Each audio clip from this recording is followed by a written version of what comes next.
नमस्कार और साक्षी न्यूज 90 और आप सभी का स्वागत है। उत्तर प्रदेश विधानसभा में जब मुख्यमंत्री योगी आदित्यनाथ पर विपक्ष के नेता अखिलेश यादव हमला करते हैं तो जमकर कटाक्ष करते हैं। उत्तर प्रदेश विधानसभा में बजट पेश किया गया और इस पर चर्चा के दौरान जब बारी अखिलेश यादव की बोलने की आई तो उन्होंने एक बार फिर योगी सरकार पर जमकर निशाना साधा। उन्होंने वित्त मंत्री सुरेश कुमार खन्ना के शायराना बजट भाषण पर चुटकी लेते हुए कहा कि उनकी तुकबंदी ठीक नहीं थी। इस पर उन्होंने एक शेर सुनाकर जवाब भी दिया और मुख्यमंत्री योगी आदित्यनाथ पर भी अप्रत्यक्ष रूप से खूब निशाने साधे, जिसको लेकर सदन में खूब ठहाके भी लगे। वित्त मंत्री जी मुझे दिखाई दे गए तो शेर याद आ गया। मैं अध्यक्ष महोदय निवेदन करूंगा अपने संसदीय कार्य मंत्री जी से कि अपने ही सहयोगी विधायिका से कुछ अच्छा लिखवा लीजिए कर। आपकी तुकबंदी ठीक नहीं है।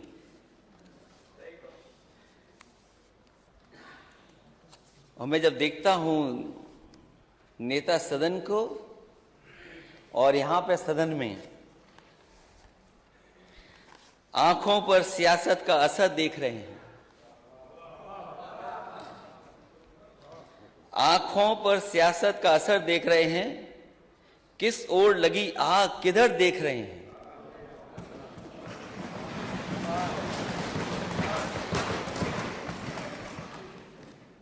वैसे हमारे नेता सदन बहुत अच्छे खिलाड़ी लगते हैं मुझे।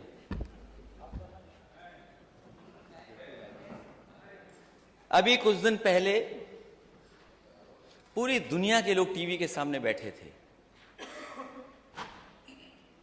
और दुनिया के लोग एक खेल को देख रहे थे। मैंने किसी को खेल अकेले देखते हुए नहीं देखा। हमारे नेता सदन टीवी के सामने अकेले बैठ करके कुछ देख रहे थे। लेकिन नेता सदन का मैंने दूसरा खेल भी देखा है। मैं नेता सदन को बताना चाहता हूं, फुटबॉल का मैच अकेले नहीं देखा करते। फुटबॉल का मैच अक्सर लोग, ज्यादातर लोग एक ग्रुप में बैठ करके देखते हैं और जिस टीम को वो सपोर्ट करते हैं उसकी वो ड्रेस पहन के बैठते हैं।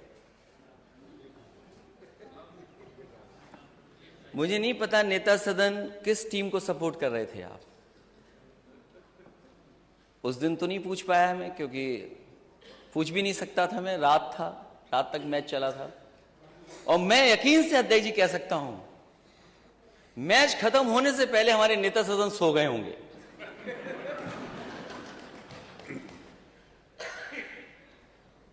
क्योंकि जो मैच बना वो मैच तब बना जब दूसरी टीम ने गोल कर दिया, वरना मैच का आनंद नहीं था, मैच में आनंद नहीं था।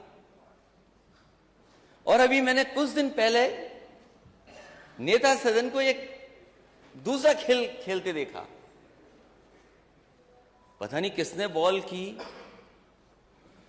और एक टप्पा, दो टप्पा, तीन टप्पे के बाद भी बल्ला हवा में घूम गया।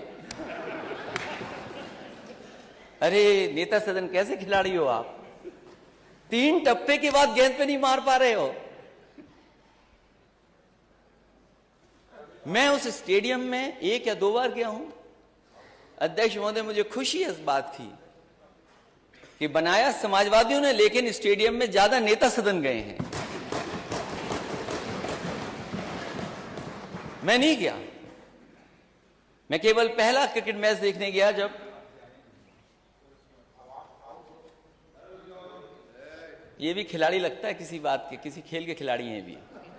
कहीं खैनी वाले खिलाड़ी तो नहीं हो? अध्यक्ष महोदय, आपको तो याद होगा आपके सदन में क्या हो रहा था।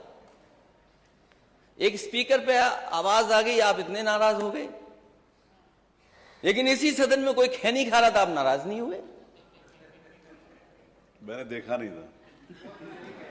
अब अध्यक्ष महोदय, ये बात तो मैं नहीं मानूंगा क्योंकि जो वीडियो मैंने डाला, हालांकि मुझे नहीं डालना चाहिए था, माननीय सदस्य होंगे, हालांकि ये जमाना ऐसा है कुछ दिखावे का भी है।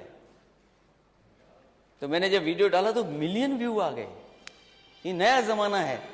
हमारे पीडब्ल्यूडी मंत्री समझते होंगे नए जमाने को। अभी आपका विभाग आएगा और चाचा भी हमारे साथ हैं आपके विभाग के लिए।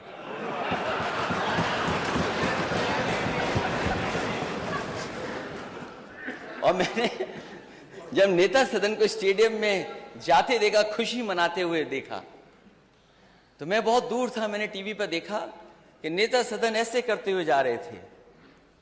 तो मैंने यही कहा कि नेता सदन ये कहते हुए जनता से जा रहे हो टीवी के चैनल के सामने कि ये स्टेडियम मैंने नहीं बनाया, ये स्टेडियम मैंने नहीं बनाया। इसके अलावा बजट सत्र के दौरान सत्ता पक्ष और विपक्ष में तीखी नोकझोंक भी देखने को मिली। जब नेता विपक्ष और समाजवादी पार्टी प्रमुख अखिलेश यादव बोल रहे थे, उसी दौरान एक वाकया ऐसा हुआ कि सपा प्रमुख और वित्त मंत्री सुरेश खन्ना के बीच खूब नोकझोंक हो गई। क्योंकि वित्त मंत्री जी को ये दिक्कत है कि मुख्यमंत्री जी अकेले में डांटे ना मुझे। फाइनेंशियल इंक्लूजन में आप कहां खड़े हैं? ये पर जब सदन में पढ़ा जाता है तो उसकी क्रेडिबिलिटी उसके करके बारे में अध्यक्ष बताया महोदय, जरूर जाता है माननीय। ये सदन की परंपरा अध्यक्ष भी है, महोदय मैं मान्यता बता भी रहा है। हूं, अध्यक्ष जी को बता रहा हूं मैं। हाँ, मालूम होना चाहिए। कम से ठीक है, कम मैं बता रहा हूं, इसका दिन टुडे पढ़ूंगा मैं। पर अगर हो तो भेज दीजिए मुझे, हम काफी टेबल लोग कर वाले। दूंगा अध्यक्ष महोदय, मैं टेबल कर दूंगा। आप धन्यवाद, आपने टेबल करने के लिए कहा। अध्यक्ष महोदय में ये जो रिपोर्ट है मैं टेबल कर दूंगा, जिससे और सदस्यों को भी मिल जाए, उनकी भी जानकारी में उसमें सहयोग करेंगे सरकार का, जिससे सरकार के अपने पैरामीटर्स ठीक हों। इसकी कोई क्रेडिबिलिटी है ही नहीं। ठीक है, मुझे बोलने तो दो। और आपकी क्रेडिबिलिटी क्या है? आपकी पॉलिटिकल क्रेडिबिलिटी क्या है? आपने कहा 5 करोड़ देंगे विधायक निधि, आपकी पॉलिटिकल क्रेडिबिलिटी क्या है? क्या है पॉलिटिकल क्रेडिबिलिटी? क्या है पॉलिटिकल क्रेडिबिलिटी आपकी? बजट देख ले, बजट हमने दिया है, दिया है बजट। क्या है पॉलिटिकल क्रेडिबिलिटी? बजट में दिया है, बजट में दिया है, क्या है? बजट में दिया है। क्या है? फाइनेंशियल इंक्लूजन में आप पॉलिटिकल क्रेडिबिलिटी की बात मत करो। आपने जो वादा किया 2017 का, क्या है आपकी पॉलिटिकल क्रेडिबिलिटी? आप चुनाव जीत जाओ, लेकिन पॉलिटिकल क्रेडिबिलिटी नहीं है आपकी। आप चुनाव जीत सकते हो, लेकिन पॉलिटिकल क्रेडिबिलिटी नहीं है। डेवलपमेंट की क्या क्रेडिबिलिटी है बताओ? कहां है आपका 20,000 फंड किसान के लिए? आपने कहां आलू खरीदा है बताओ? आप कहां आलू खरीदा आपने? 1 किलो आलू खरीदा तो बताइए। क्योंकि हमको इंगित करके बात कही जा रही है, जवाब देना जरूरी है हमारे। बोलिए, जवाब दीजिए। माननीय अध्यक्ष जी, ये इस सदन की हमने नहीं, जो हमारा संकल्प पत्र है मान्यवर, पहले भी संकल्प पत्र के हमने 98% वादे पूरे किए, 98%। और ये इस बार में आया, और इस बार भी जितने वादे किए 130 वादे किए, उसमें से 110 वादों पर काम किया है माननीय। कल बाकायदा इस पर प्रेस किया गया था। यह है क्रेडिबिलिटी।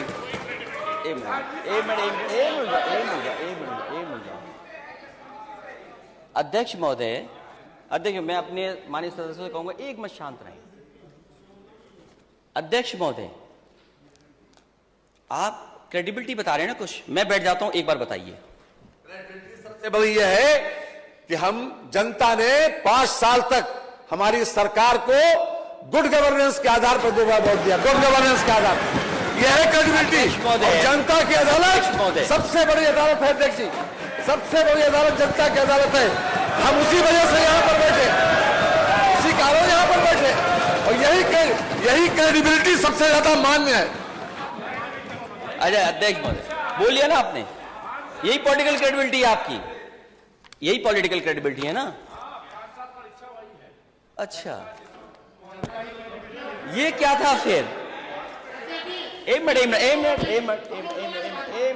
जाओ। ये इनकी पॉलिटिकल क्रेडिबिलिटी है। 2000 नई बसें चलाएंगे, ये दूसरा बजट था। कितनी बसें चला रहे हैं आप? और पहले लैपटॉप दे रहे थे, क्योंकि मैंने कई बार कहा, फिर कहता हूं मैं, ये लैपटॉप नहीं बांट सकते, और नहीं बांटे इन्होंने। क्या वो पॉलिटिकल क्रेडिबिलिटी नहीं मानी जाएगी? अरे भाई, लैपटॉप क्या होता है? स्मार्टफोन। ये भाई, माननीय सदस्य, अध्यक्ष महोदय, मुझे आपने इतना कुछ बदलाव लाए हैं, इतना बदलाव आप लाए, मैं आपको बधाई देता हूं। आप टैबलेट ले आए, यहां पर बहुत सी चीजें बदली हैं आपने, टेक्नोलॉजी लगातार आप यूज कर रहे हैं। हमारे माननीय सदस्य को ये तो बता दो, टैबलेट, स्मार्टफोन, लैपटॉप क्या होता है? इसके अलावा देश में अगले साल होने वाले लोकसभा चुनाव को लेकर सभी राजनीतिक पार्टियां अपने अपने स्तर पर रणनीति बना रही हैं। बिहार में जातिगत जनगणना कराई गई और अब उत्तर प्रदेश में इस समय जातिगत जनगणना का मुद्दा गरमाया हुआ है। समाजवादी पार्टी पिछले कई दिनों से इस मुद्दे को लेकर बीजेपी पर निशाना साध रही है। इसी कड़ी में नेता प्रतिपक्ष अखिलेश यादव ने जातिगत जनगणना को लेकर एक नया दांव चल दिया है, जिस पर बीजेपी ने तगड़ा पलटवार भी कर दिया है। ये जाति जनगणना का विषय कोई आज का नहीं है और इनको पीछे मुड़ के देखना चाहिए। एक समय पर जाति जनगणना देश में हुई थी ब्रिटिश के ज़माने में 1931, और ये लगातार लोकसभा में जब कभी सेंसस की बात हुई है, देश के अलग अलग दलों ने इस बात को उठाया है और कहा कि जाति जनगणना होनी चाहिए। और इधर अगर आपने देखा होगा, बहुत सारे जागरूक लोग समाज के वो आगे आए हैं। उन्होंने कहा कि बिना जाति जनगणना के जो हम जनता को सुविधा, जो पॉलिसी बनाना चाहते हैं, जो योजनाएं जारी करना चाहते हैं, उससे मदद नहीं मिल पाएगी।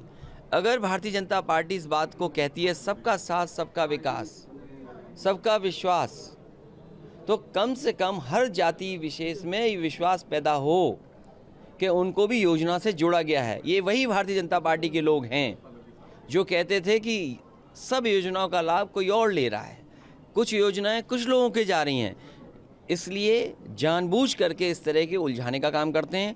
भारतीय जनता पार्टी की जिम्मेदारी बनती है, सेंसस होने जा रहा है देश में, और अगर वो सेंसस में नहीं करते हैं तो समाजवादी पार्टी ने कहा है जब कभी समाजवादियों को मौका मिलेगा जाति जनगणना होगी। उनके खिलाफ भारतीय जनता पार्टी ने जीत का चौका लगाने का काम कर लिया है।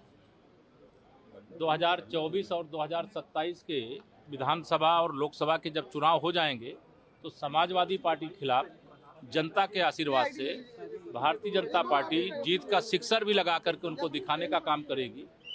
जाति जनगणना श्री अखिलेश यादव जी के द्वारा मांग करना ये शुद्ध रूप से ढोंग है।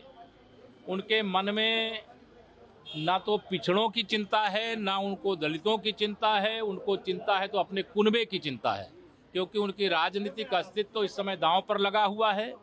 और जब राजनीतिक अस्तित्व दांव पे लगा हुआ है तो वह तब जाग रहे हैं जब वह सत्ता से बेदखल हो गए। जब सत्ता में थे 2012 से 2017 तक, जब केंद्र में इनके समर्थन से 2004 से 2014 तक सरकार चल रही थी, तब इन्होंने जाति जनगणना की मांग नहीं किया।